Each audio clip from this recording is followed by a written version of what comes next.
Karena apa hidupnya mulia? Karena dia memuliakan Allah. Lewat apa? Dengan dia menghafalkan Al-Quran. Gitu. Paham ya? Itu. Caranya begitu, Rek. Jadi cara untuk mendapatkan cinta kepada Allah apa tadi?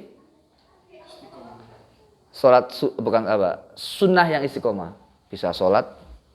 Kalau saran saya ya, nawafil itu artinya tambahan. Supaya kita itu tidak hati-hati, bukan tidak hati-hati, supaya kita itu hati-hati ya. Supaya kita hati-hati, jangan ada sholat sunnah yang tidak kita istiqomahi. Harus ada istiqomah sunnah yang berupa sholat. Itu. Tapi nafilah ini umum. Tapi supaya kita hati-hati, jangan sampai nggak ada amalan istiqomah yang dari sholat. Apa itu duha, apa itu tahajud, apa itu rawatib, harus ada yang diistiqomahi dari sholat. Dan kalau orang itu rajin duha, itu pasti orang soleh. Duhanya rutin, nggak pernah ketinggalan, pasti orang soleh. La yuhafidhu 'alaiha illal awwabun illas solihun. Kaidah itu. Ada kita punya standar kita itu. Kalau ada orang kok rutin duha, orang soleh itu. Ada orang tahajud, orang soleh pasti. Senin Kemis rutin, pasti orang soleh. Pasti nggak pakai insya Allah. Kalau rutin loh ya tapi ya.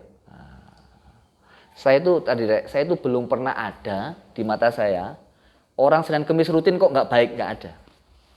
Satu aja nggak pernah saya jumpai. Jadi kalau orang itu Senin Kemisnya rutin itu mesti orang baik. Coba cek tetangga, survei lah, buat penelitian nggak apa-apa. Betul, itu kelihatan begini yang menarik mestinya itu, yang langsung empiris. Hubungan antara kesolehan dan puasa Senin Kemis. Paham tak? Paham tak saya ya? Dan tidak ada satupun orang yang rajin Senin Kemis hidupnya susah, nggak ada. Nggak pernah saya jumpai. Kaya relatif. Bahagia relatif. Tapi susah, terlalu lunta, nggak ada. Ya mungkin dia nggak jadi pejabat, nggak masalah. Mungkin dia nggak jadi PNS, nggak masalah. Mungkin dia nggak punya usaha besar, nggak masalah. Tapi dia hidupnya teratur, tentram, tertata gitu. Apalagi hafal Quran, sarjana, MBSN. Tuh. Kalau ini BSA ini ngamuk nanti.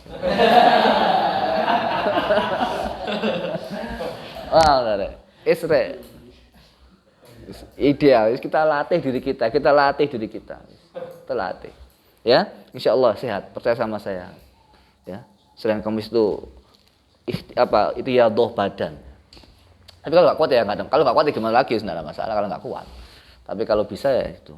Jadi kalau kita nggak kuat itu ya duha, tahajud itu. Semua arah kita tempuh. Baik ya, saya kira demikian. Jadi yang paling penting apa? Hadirkan cinta kepada Allah. Oh ya, ini saya ingat satu. Kalau ada orang kok dia itu tidak merasakan khudur kepada Allah, dekat sama Allah itu kok berkurang dan dia nggak bisa dekat Allah kan nggak bisa dipaksa kan? Dekat dengan Allah nggak bisa. Itu dari hati itu. Tipnya salah satunya itu apa? Tipnya ya, ini salah satu cara dan itu dari Rasulullah pasti. Apa? Salat tahajud. Fa innaha qurbatun ila rabbikum. Jadi orang itu kalau tahajud rutin itu dekat dengan Allah itu luar biasa. Quran juga bisa. Cuma seumpama kalian sudah baca Quran, sudah wiritan kok hatinya masih jauh ya, tahajud. Kalau sudah tahajud, Senin Kamis, wiritan, sholat sunnah, baca Quran, tartil. Kalau masih nggak merasa nyaman, datang ke saya. Di ruqyah itu.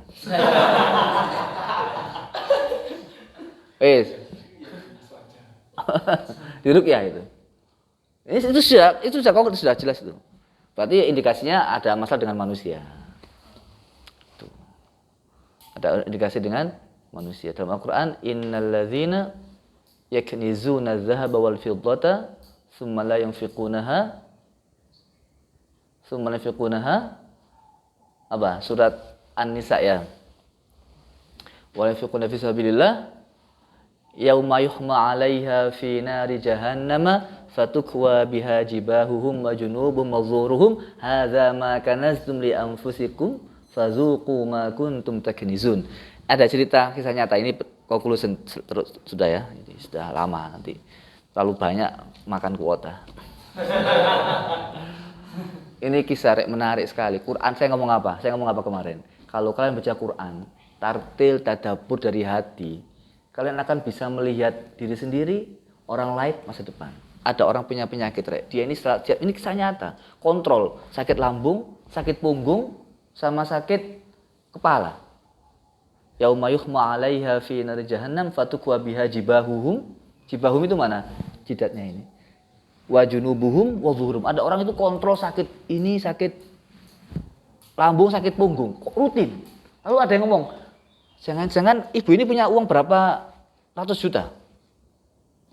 Mesti bapak ini punya uang ratusan juta gitu ya. Kok tahu? Dan belum zakati. Iya kok tahu? Dalilnya dari itu. Yauma yuhma 'alaiha fi nari jahannam fatukwa biha jibahum, sakit kepala. Wa junubum, sakit lambung. Wa zuhurum, sakit punggung. Hadza makanazum. Ini akibat dari hartamu yang tidak keluar. Dari ayat Quran. Oh iya kok tahu Pak Ustadz gitu. Hanya dia sedekah zakat sehat sembuh.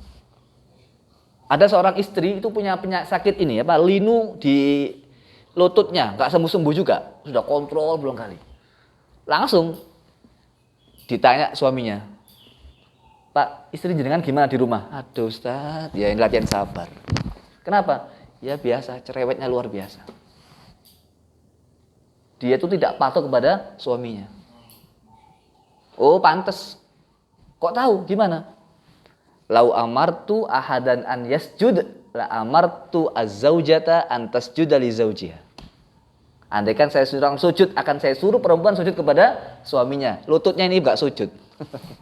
Pokoknya sakit terus lututnya ini. Berarti dia itu enggak patuh sama suaminya, indikasi. Insyaallah.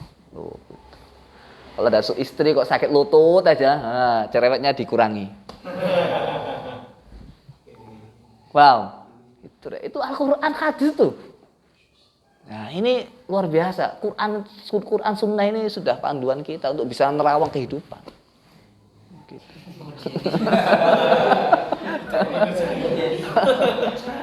Wow, itu.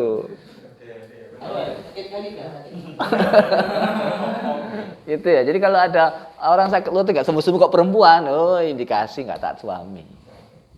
Tanya tapi nggak usah suudon dulu. Gimana istri jenengan di rumah? Aduh Ustaz, saya ini minum obat antangin terus. Masuk angin kalau setiap malam. Misalkan ya nggak dikasih selimut apa, disuruh itu di luar apa gimana. Seumpama loh ya. Itu. Ada orang nggak sakit lambung, punggung, sama sakit kepala nggak berhenti, itu dia belum mengeluarkan zakatnya. Lo gitu Quran ini sudah panduan top, super top. Maka kalian ini tidak hanya hafal Quran, tidak hanya tajwidnya, menjaga keaslian Quran sebagaimana diturunkan, tapi juga memahami isinya, terjemahnya. Tidak hanya terjemahnya, tapi juga tafsirnya. Tidak hanya tafsirnya, tapi kalian juga berusaha untuk menyampaikannya lewat YouTube itu tadi. Paham maksudnya, Rek? Luar biasa ini. Maka kalian mendapat jalan surga itu sudah layak semuanya ini. Paham ya? Surga kita perjuangkan sampai ngantuk-ngantuk kita ingat surga itu. Paham tak? Itu kalau nggak pilihan Allah nggak bisa itu, Rek. Nggak bisa itu. Kalian sudah dipilih sama Allah menjadi orang-orang yang ahli surga ini. Sudah. Amin. Kalau nggak karena Allah nggak kuat, ngapain? Tidur aja enak Ustaz, subuh-subuh. Toh sudah sholat wajib. Kalian nggak mau nggak, meskipun ngantuk saya tahan. Gitu. Meskipun capek saya perjuangkan. Gitu. Paham maksudnya, Rek? Itu bukti Allah cinta sama saya dan hati saya ada cinta kepada Allah. Gitu. Paham ya? Insya Allah itu caranya sholat sunnah jangan saya ditinggalkan. Amalan sunnah harus dipegang secara istiqomah. Insya Allah ada mahabbah di situ. Malaikat Jibril insya Allah kenal kita. Makanya orang-orang ahli soleh itu kalau nggak soleh matinya sama langit nggak ditangisi. Kalau orang soleh fama bakat alaihimus sama wal ardh.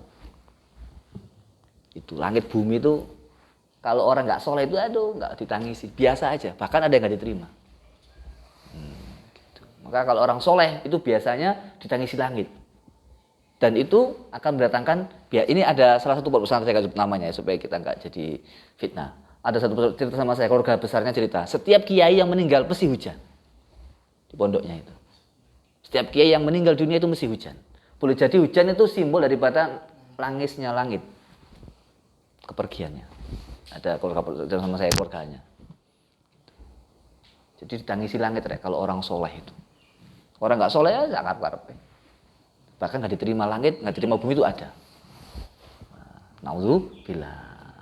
Dan orang yang hafal Quran, terutama yang baca Quran rutin, itu jasadnya tidak akan dimakan oleh tanah, dihormati oleh tanah. Sudah jelas itu. Hal yang jelas masa kita tinggalkan untuk hal yang nggak jelas. Paham maksudnya? Quran sudah jelas menjamin sukses dunia, akhirat pasti. Nggak pakai insya Allah. Jaminannya Allah itu. Dunia dan akhirat. Di dunia wal akhirah. Bahkan saya sudah cerita, buktikan ya, habis ini selesai. Kurang 1 menit. Kalau ingat ya, nggak ingat insya Allah ingat. Nanti habis ini kan tasmek, habis ini ya, yang belum itu. Syekh Aiman Suwed dari gurunya cerita, jadi ini terapi. Biasanya kalau jadi kiai ada orang kesusahan, ini saya kasih terapi. Gimana? Anak yang dikirim oleh orang tua untuk belajar Al-Quran itu adalah sebab mudahnya rezeki. Jadi kalau orang itu seret rezekinya, susah rezekinya, kalau dia punya anak suruh mondok ke pondok Quran, insya Allah ekonominya membaik. Terapi. Ini tips itu. Coba aja kalau ada tetangga, aduh saat kok repot ekonomi saya, hidup saya susah. Punya anak, punya. Belum mondok, belum. Nah, jelas. Sekarang pondok kan ke pondok tahfidz di Malang. Paham? Mudah rezekinya itu, Buktikan aja. Ya, kalau menikah kok seret, ingat. Kajian Jalalain ayat 165. Nah, buka lagi tonton itu. Insyaallah itu ada itu. Oh, ini tipnya ini. Kirimkan ke Mutahfiz. Jadi jangan sampai punya anak besok tidak ada satupun yang hafal Quran. Buatan yang banyak, satunya Quran, satunya kitab, satunya tafsir, banyak. Pokoknya harus ada yang ahli Quran harus. Kalau belum buat lagi. Ya. Punya anak harus ada yang hafal Quran. Harus ada yang baca Quran, muriyadhah itu. Rezekinya mudah di akhirat insyaallah. Ya, saya kira demikian kita akhiri. Rabbana anfa'na bima 'allamtana وعلمنا الذي ينفعنا رب فقهنا وفقه أهلنا وقربات لنا في ديننا ربنا انفعنا بما علمتنا رب علمنا الذي ينفعنا رب فقهنا وفقه أهلنا وقربات لنا في ديننا ربنا انفعنا بما علمتنا رب علمنا الذي ينفعنا رب فقهنا وفقه أهلنا وقرابات لنا في ديننا سبحانك اللهم وبحمدك أشهد أن لا إله إلا أنت أستغفرك وأتوب إليك اللهم صل على سيدنا محمد